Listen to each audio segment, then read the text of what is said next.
కేరళలో ప్రభుత్వ ఏర్పాటుపై ప్రతిష్టంభన కొనసాగుతోంది. కేరళ పీసీసీ మాజీ అధ్యక్షులు, మాజీ వర్కింగ్ ప్రెసిడెంట్లతో కాంగ్రెస్ అధిష్టానం నేడు సంప్రదింపులు జరపనుంది.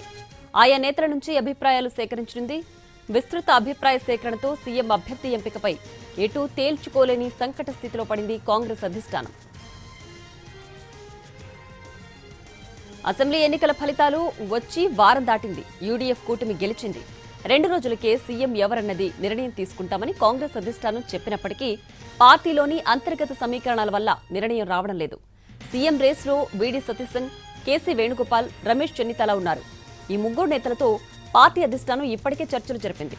అనంతరం నిర్ణయం వస్తుందని అందరూ భావించినా ఇంతవరకు ఎవరి పేరు అధికారికంగా ప్రకటించలేదు. మెజారిటీ ఎమ్మెల్యేలు కేసీ వేణుగోపాల్ను కోరుకుంటుండగా ప్రజల్లో వీడి సతీశన్కు బలముంది.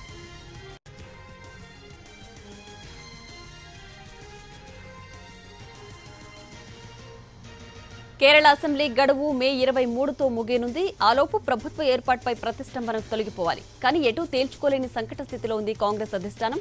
కారణం ముఖ్యమంత్రి పదవి కోసం ఇద్దరు ప్రధాన నేతలు గట్టిగా పట్టుబట్టడమే.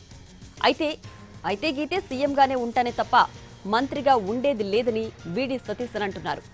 అటు చూస్తూ కేసీ వేణుగోపాల్ అధిష్టానానికి దగ్గర వ్యక్తి. పైగా ఈ ఇద్దరు కేరళలో బలమైన నాయర్ సామాజిక వర్గానికి చెందిన నేతలే. అందుకే హైకమాండ్ విస్తృత అభిప్రాయ సేకరణలో నిమగ్నమైంది.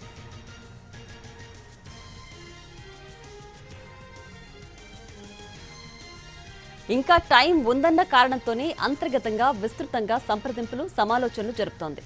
ఈ 2 రోజుల్లో కాంగ్రెస్ ఎమ్మెల్యేలు పార్టీ శ్రేణులను ఒప్పించే ప్రయత్నాలు జరుగుతాయని తెలుస్తోంది.